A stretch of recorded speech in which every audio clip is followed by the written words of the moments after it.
மக்கள் வணக்கம். உலக தமிழ் அறிவாளிகளே, சித்தர்களின் அருளால் நலமுடன் பல்லாண்டு வாழ்வோம்.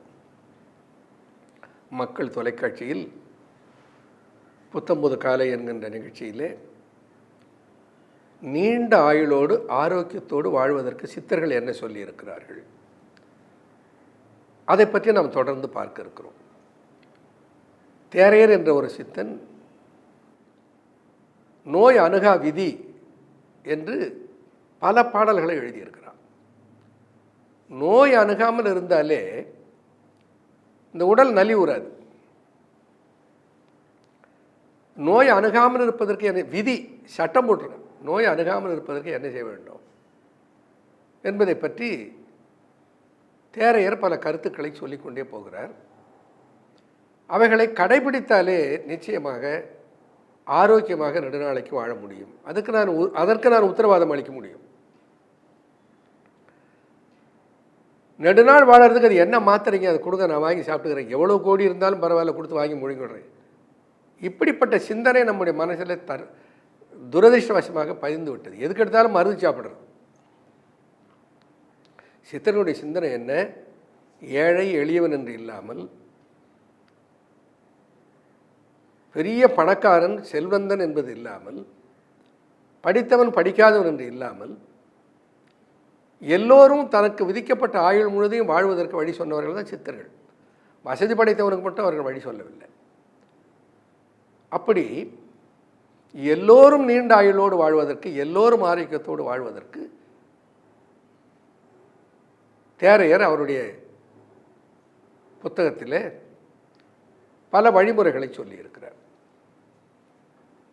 இவைகளை கடைபிடிப்பது சிரமமான சிரமமே கிடையாது. காலம்னா செலவு கிடையாது. இப்போ நான் சொல்கிறேன், இதை நீங்கள் கடைபிடிச்சு பாருங்கள். நான் இன்றைக்கு 3 கருத்துக்களை சொல்லுகிறேன்.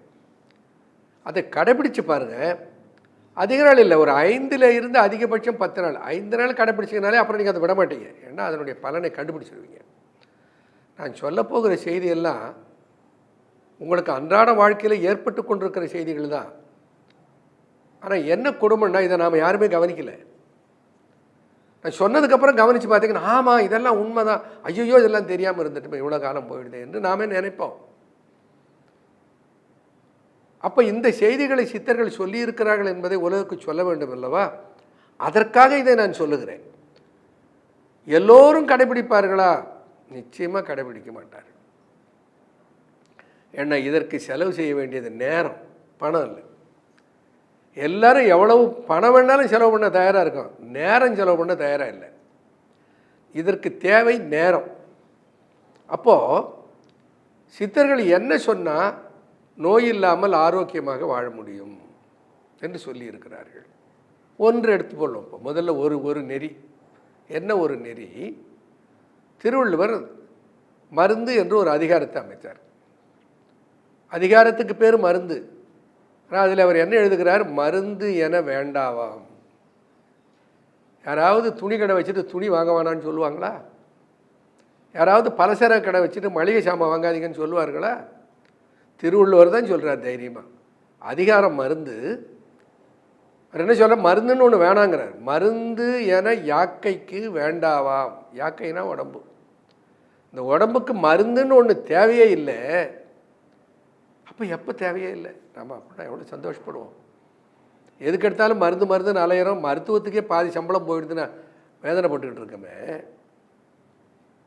மருந்துன்னே ஒன்று உடம்புக்கு வேணான்னு சொல்கிறாருன்னா என்ன பண்ணால் வேணாம்? மருந்து என வேண்டாவாம் யாக்கைக்கு. எப்போ அருந்தியது அற்றது போற்றி உணின் என்று சொல்லுகிறார். அருந்தியது, இது மிக முக்கியமான ஒரு சொல்.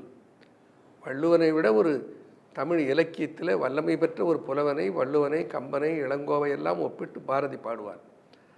அப்போ வள்ளுவர் என்ன ஏதோ ஏனோ தானோன்னு அருந்துதல் என்று சொல்லி கையாண்டிருப்பார். அருந்துதல் என்பது திரவத்தை பானத்தை உட்செலுத்துகிற முறைக்கு கையாளுகிற சொல்லுதான் அருந்துதல். மது அருந்தினான், தண்ணீர் அருந்தினான். அருந்துதல்னா குடித்தல். இப்போ உணவை எப்படி சாப்பிடணும்னு சொல்கிறார்? குடிக்க வேண்டும்னு சொல்கிறார். அருந்தியது அங்கே அந்த பொருள் உள்ளே என்ன இருக்கிறது, நாம் உணவை நன்றாக வாயிலிட்டு மென்று அதை திரவமாக மாற்றி கூழாக நீராக அதை உள்ளே தண்ணீர் போல குடிக்க வேண்டும். கெட்டியாக வாயிலே போட்டதை நீராக மாற்றி உள்ளே செலுத்த வேண்டும். அருந்துதல், அதான் அதுக்கு அர்த்தம் அருந்துதல். நம்ம என்ன பண்ணுறோம், லப்பு லப்புன்னு அள்ளி போட்டுக்கிட்டு ஓடுறோம், சாப்பிட்றதுக்கு நேரம் இல்லைங்கிறோம். அதை விட கொடுமை பிள்ளைகளை வளர்க்குறதே வேன் வந்துடுது, சீக்கிரம் இந்த போட்டு வாயில் துருத்து அவசர அவசரமாக அதை முழுங்க வச்சு அதை வேனில் ஏற்றி பள்ளிக்கூடத்துக்கு அனுப்புகிற பழக்கிறதே தப்பாக பழக்கிறோம். சாப்பாட்டை நன்றாக வாயிலிட்டு மென்று சாப்பிட வேண்டும் என்று சொல்லிக் கொடுக்க தவறி விடுகிறோம். வாயிலிட்ட உணவை நன்றாக மென்று அது கூழாக வேண்டும். அப்போ எத்தனை தடவை மெல்றதுன்னு ஒரு ஃபார்முலா சொல்லிவிடுறேன். அப்போ நீங்கள் எல்லாம் இதை பின்பற்ற ஆரம்பிச்சுப்பீங்க. எத்தனை முறை மெல்லலாம்? 50 முறை வென்று விழுங்குவதுன்னு வச்சுக்கோங்க. 50 டைம்ஸ் வாயில் ஒரு கவளம் உணவை போடுறோம். போட்ட உடனே அதை நன்றாக குழ குழ குழவென்று வாயிலிட்டு மெல்ல வேண்டும்.